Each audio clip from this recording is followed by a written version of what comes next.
ಗೃಹ ಸಚಿವ doctor G ಪರಮೇಶ್ವರ್ಗೆ ಇಡಿ shock ಕೊಟ್ಟಿದೆ. ತುಮಕೂರಿನ ಶ್ರೀ ಸಿದ್ಧಾರ್ಥ ಶಿಕ್ಷಣ ಸಂಸ್ಥೆಗಳ ಮೇಲೆ ಇಡಿ ದಾಳಿ ಮಾಡಿದೆ. ಪರಮೇಶ್ವರ್ ಒಡೆತನದ ಶಿಕ್ಷಣ ಸಂಸ್ಥೆಗಳ ಮೇಲೆ ಇಡಿ ದಾಳಿ ಮಾಡಿರುವಂತದ್ದು. ತುಮಕೂರಿನ ಹೆಗ್ಗೆರೆ ಬಳಿ ಇರುವ ಮೆಡಿಕಲ್ ಕಾಲೇಜ್ಗೆ ಇಡಿ ದಾಳಿ ಮಾಡಿರುವಂತದ್ದು. 5 ಕಾರುಗಳಲ್ಲಿ ಆಗಮಿಸಿದ್ದ ಇಡಿ ಅಧಿಕಾರಿಗಳಿಂದ ದಾಳಿ ನಡೆಸಲಾಗ್ತಾ ಇದೆ. ಶಿಕ್ಷಣ ಸಂಸ್ಥೆಗಳಲ್ಲಿ ದಾಖಲೆ ಪರಿಶೀಲಿಸುತ್ತಿದ್ದಾರೆ ಇಡಿ ಅಧಿಕಾರಿಗಳು. ಗೃಹ ಸಚಿವ ಡಾಕ್ಟರ್ ಜಿ ಪರಮೇಶ್ವರ್ಗೆ ಇಡಿ ಶಾಕ್ ಕೊಟ್ಟಿರುವಂತದ್ದು. ತುಮಕೂರಿನ ಶ್ರೀ ಸಿದ್ಧಾರ್ಥ ಶಿಕ್ಷಣ ಸಂಸ್ಥೆಗಳ ಮೇಲೆ ಇಡಿ ದಾಳಿ ಮಾಡಿದೆ. ಪರಮೇಶ್ವರ್ ಒಡೆತನದ ಎಲ್ಲಾ ಶಿಕ್ಷಣ ಸಂಸ್ಥೆಗಳ ಮೇಲೆ ಇಡಿ ದಾಳಿ ಮಾಡಿರುವಂತದ್ದು. ತುಮಕೂರಿನ ಎಸ್ಎಸ್ಐಟಿ ಹಾಗೂ ಮೆಡಿಕಲ್ ಕಾಲೇಜಿನ ಮೇಲೆ ಇಡಿ ದಾಳಿ ಮಾಡಿದೆ. ಹೆಗ್ಗೆರೆ ಬಳಿ ಇರುವಂತಹ ಮೆಡಿಕಲ್ ಕಾಲೇಜ್ಗೂ ಕೂಡ ಇಡಿ ದಾಳಿ ಮಾಡಿದೆ. 5 ಕಾರುಗಳಲ್ಲಿ ಇಡಿ ಅಧಿಕಾರಿಗಳು ಆಗಮಿಸಿ ದಾಳಿ ನಡೆಸಿದ್ದಾರೆ ಹಾಗೂ ದಾಖಲೆಗಳನ್ನ ಪರಿಶೀಲನೆ ಮಾಡ್ತಿದ್ದಾರೆ.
ಗೋಲ್ಡ್ ಸ್ಮಗ್ಲಿಂಗ್ ಕೇಸ್ ರನ್ಯಾಗೂ ಪರಂ ಕಾಲೇಜ್ಗೂ ನಂಟಿದ್ಯಾ?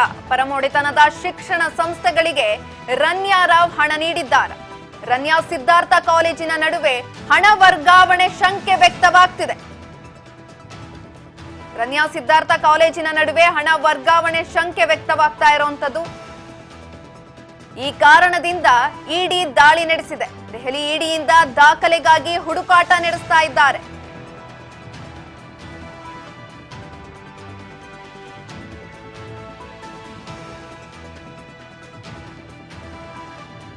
ಗೋಲ್ಡ್ ಸ್ಮಗ್ಲಿಂಗ್ ಕೇಸ್ನ ರನ್ಯಾಗೂ ಹಾಗೂ ಪರಂ ಕಾಲೇಜಿಗೂ ನಂಟಿದ್ಯಾ?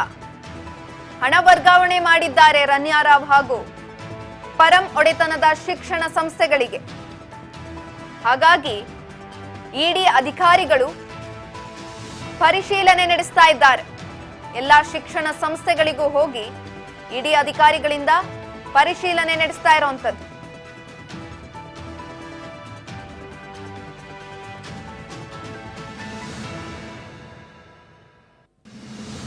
ತುಮಕೂರಿನಲ್ಲಿರುವಂತಹ ಸಿದ್ಧಾರ್ಥ ಮೆಡಿಕಲ್ ಕಾಲೇಜ್ ಹಾಗೆ ಇಂಜಿನಿಯರಿಂಗ್ ಕಾಲೇಜ್ ಅಲ್ಲದೆ ಎಲ್ಲಾ ಶಿಕ್ಷಣ ಸಂಸ್ಥೆಗಳಿಗೂ ಕೂಡ ಇಡಿ ಅಧಿಕಾರಿಗಳು ಭೇಟಿ ನೀಡಿ ದಾಳಿ ನಡೆಸ್ತಾ ಇದ್ದಾರೆ.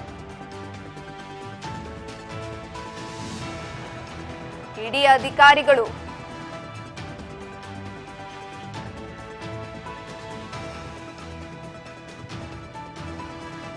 ಐದು ಕಾರುಗಳಲ್ಲಿ ಬಂದಂತ ಇಡಿ ಅಧಿಕಾರಿಗಳು ಎಲ್ಲ ಶಿಕ್ಷಣ ಸಂಸ್ಥೆಗಳಿಗೂ ಭೇಟಿ ನೀಡಿ ದಾಖಲಾತಿಗಳನ್ನ ಪರಿಶೀಲನೆ ನಡೆಸ್ತಾ ಇದ್ದಾರೆ.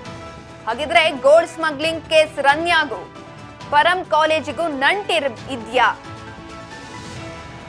ಪರಂ ಒಡೆತನದ ಶಿಕ್ಷಣ ಸಂಸ್ಥೆಗಳಿಗೆ ರನ್ಯಾ ರಾವ್